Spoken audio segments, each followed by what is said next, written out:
orang yang berdakwah itu ada beberapa sikap yang harus dipelajari, dan dilaksanakan. Dakwah itu bukan sembarangan.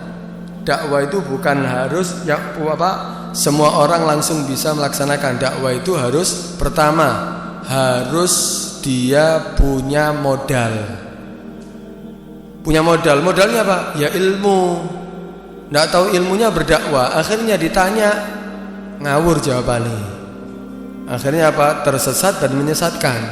Bodoh ambil seorang dokter seandainya. Dokter itu tidak mungkin bisa praktek kecuali sudah tahu ilmunya. Kalau ada dokter tidak ada izin daripada praktek, tidak tahu ilmu kedokteran. Tapi ndelok dokter pokok iso nyuntik, aku yo iso nyuntik. Dipikir asal nyuntik, apa sih kayak nobati, tidak tahu ilmunya. Ya akhirnya apa? Ya semakin membuat orang sakit, bukan menyembuhkan orang. Karena itu apa? Pertama yang harus disyaratkan harus apa? Punya modal ilmu dia, punya ilmu yang bisa disampaikan kepada umat. Kemudian yang kedua, dari dirinya sendiri, perkataan gol dan fiilnya, perkataan dan perbuatannya harus sama perbuatannya. Karena dikatakan kabura maqtan indallah antaqulu ma la taf'alun. Bahaya lo, Allah akan murka lo. Antaqulu, kalau kamu mengatakan ma la taf'alun, apa yang tidak kamu lakukan. Kamu mengajak orang untuk meninggalkan dusta, bendino goro deh.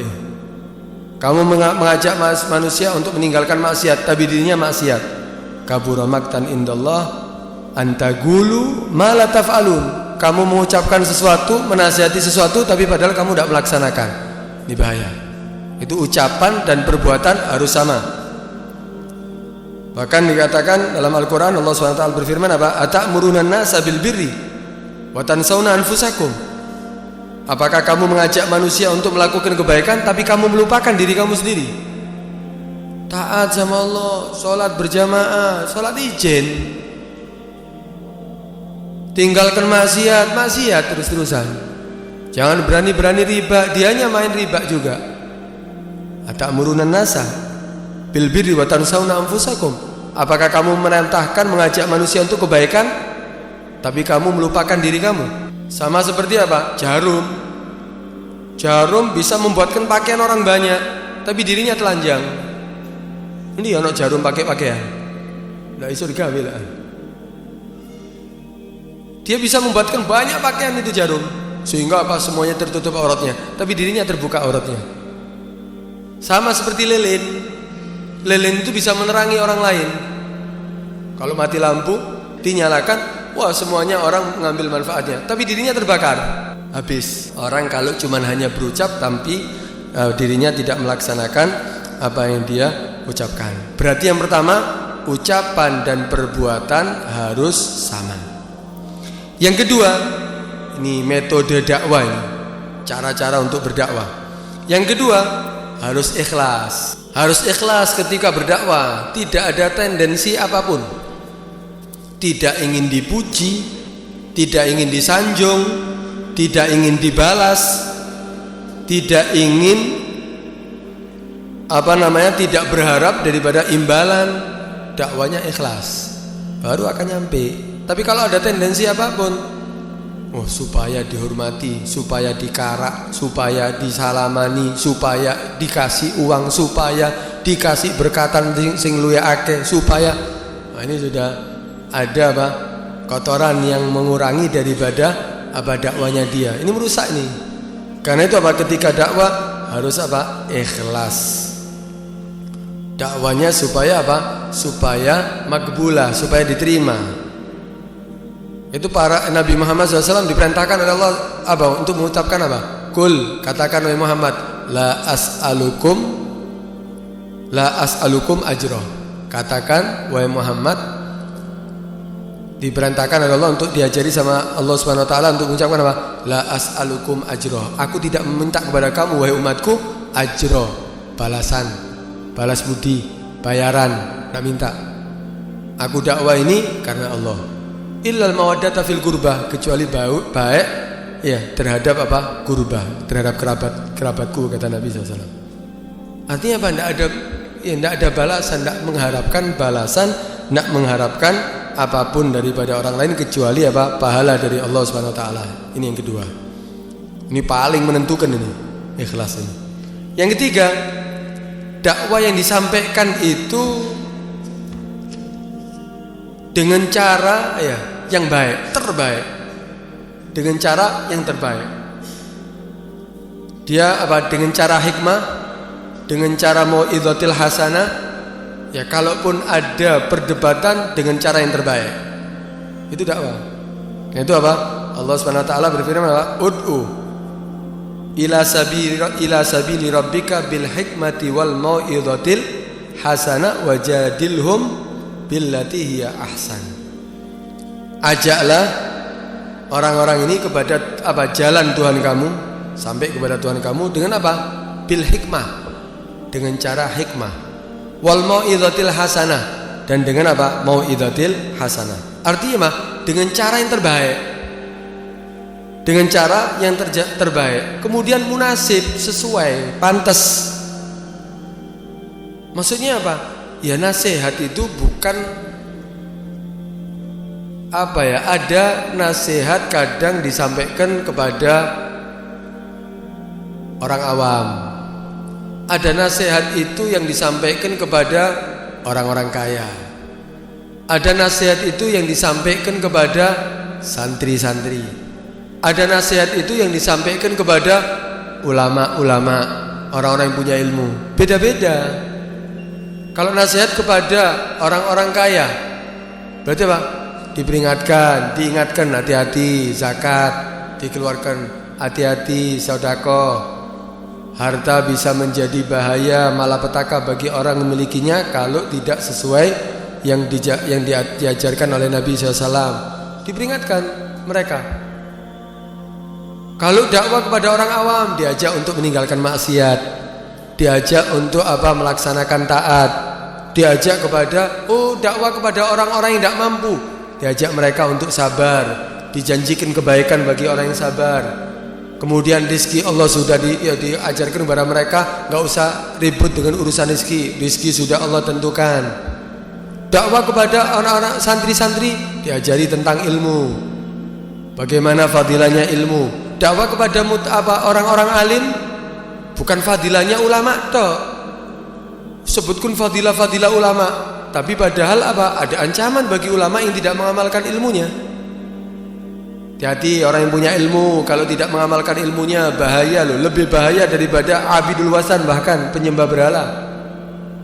Itu dakwahnya. Ada cara, dia tahu cara berdakwah yang terbaik untuk mereka, yang pas. Podami dokter meletakkan obat sesuai dengan penyakitnya.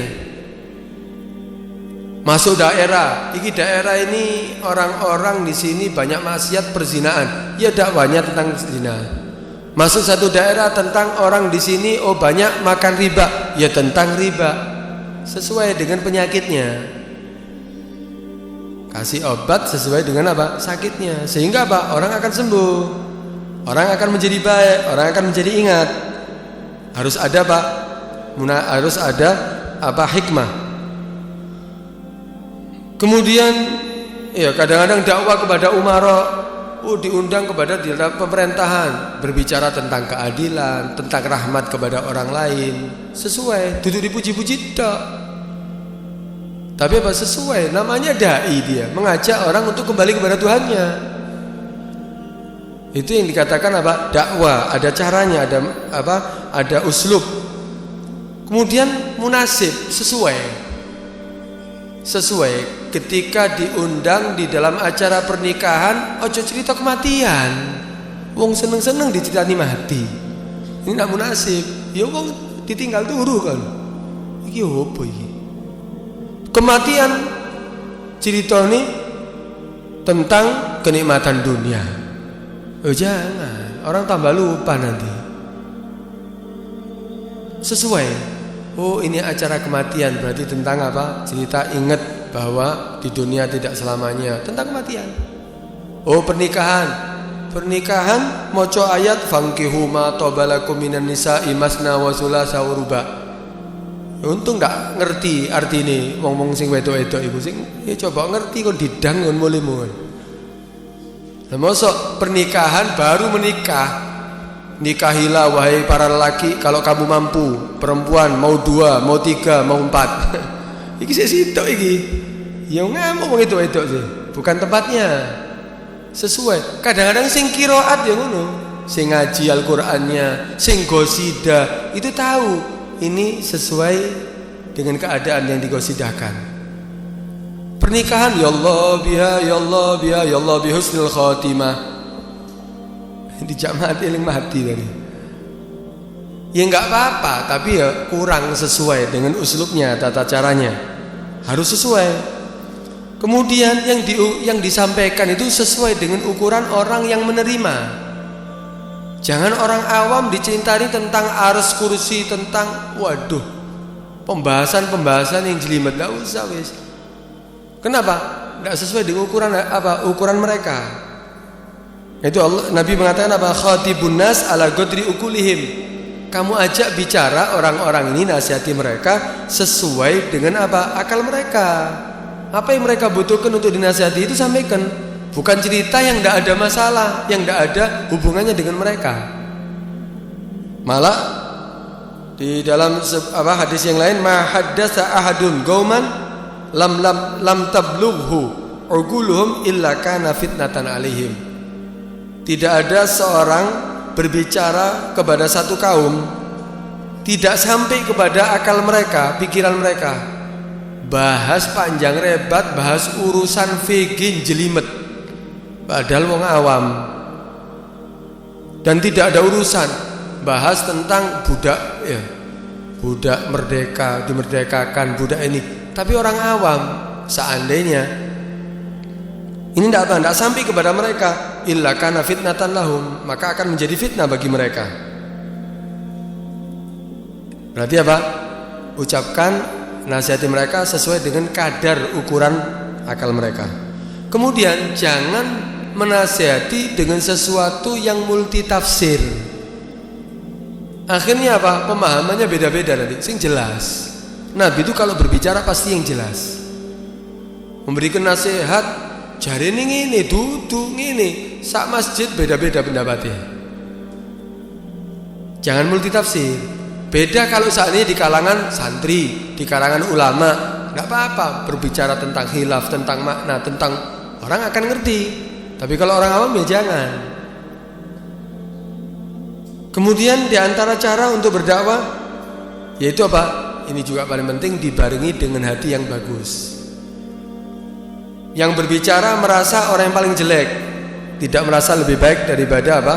Orang yang dinasihati. Hatinya harus baik. Delon aku iki, aku iso ceramah, tak gawe nangis kabeh, tak gawe ngene kabeh. Loh, ini tidak akan masuk. Mungkin mereka terharu, mungkin mereka apa? Iya, ketika mendengarkan menangis, tapi setelah keluar enggak ada taksir, enggak ada pengaruh. Hatinya harus apa? Bagus. Dia merasa lebih apa? Lebih jelek daripada yang lainnya. Itu diantara apa? Cara berdakwah.